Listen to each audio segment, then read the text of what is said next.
शेष प्रसंगटी राज्य में प्राय सबु बेले देखा मिले किंतु स्टूडियो रू कहवा बेले आम से दुख दुर्दशा बुझी पारिबु कि नहीं जानी ना किंतु किछि दुख दुर्दशार चित्र मु आपणक निकट रखा चेष्टा करिबु।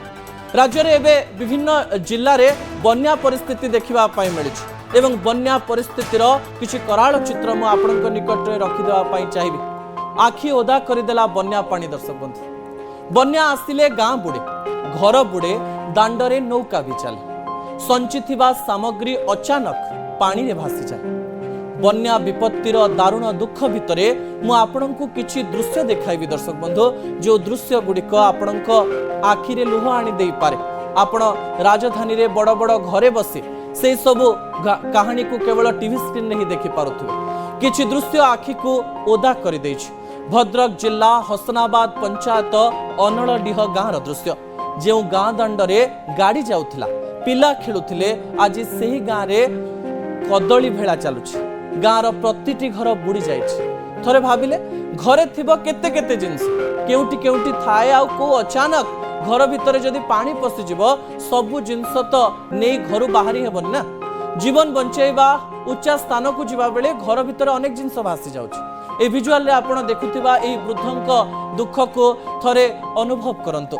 घरे पानी पशिबा परे जिनिस किछि नै छंती सत, हेले पुणी थरे कबाट खोली घर भितर को देखुचंती काले किछि जिनिस रहि गला कि। केवल से चित्र नुहे आउ एक दृश्य मध्य आम मनरे अनेक गुड़िए प्रश्न सृष्टि करिछि। घर भितर पानी लहड़ी मारुछि, आसबाब पत्र एठी सेठी रखा जाइछि, हेले कॉलेज परीक्षा थिबारो झियटी खट को पानी जीवा पूर्व शेष पाठ पढ़ी दउछि। परीक्षा दबार अछि, पढ़िबार अछि। सेहीपरि घरर किछि जिनिस को कांधरे धरी माँ जनक आश्रयस्थल को जाउचंती, आ मनरे अछि फेरिबा बेलकु माटी घर भांगी न था। सेहीपरि जिनिस छाड़ी जीवन बंचाइबार एक छाती थरा चित्र सामना को आसिछि। जाजपुर मल्लिकापुर रे हठात बन्या पानी पशिबा कारणरो घर बाहरी पारि नथिले परिवार लोके। प्राण विकल रे आजबेस्टस उपर को चढ़ी जाइतिले। दर्शक बंधु, एही समय रे देवदूत होई पहुंचीथिले ओड्राफ बाहिनी, आउ जन जन करी समस्त को उद्धार करथिले। पानी आसीछि, घर बुड़ीछि, हुएत 2 दिन परे गाँरु पानी छाड़ी जिवो, किंतु ओदा होइथिबा आखि ए दुख को सब बेले मने रखिथिबो एवं सब वर्ष को मने पकाउथिबो। दर्शक बंधु, आशा करिबा जे खूब शीघ्र सरकार एवं प्रशासन सेमानंक पाखक पहुंचंतो एवं सेमानंकर दुख शीघ्र दूर हो।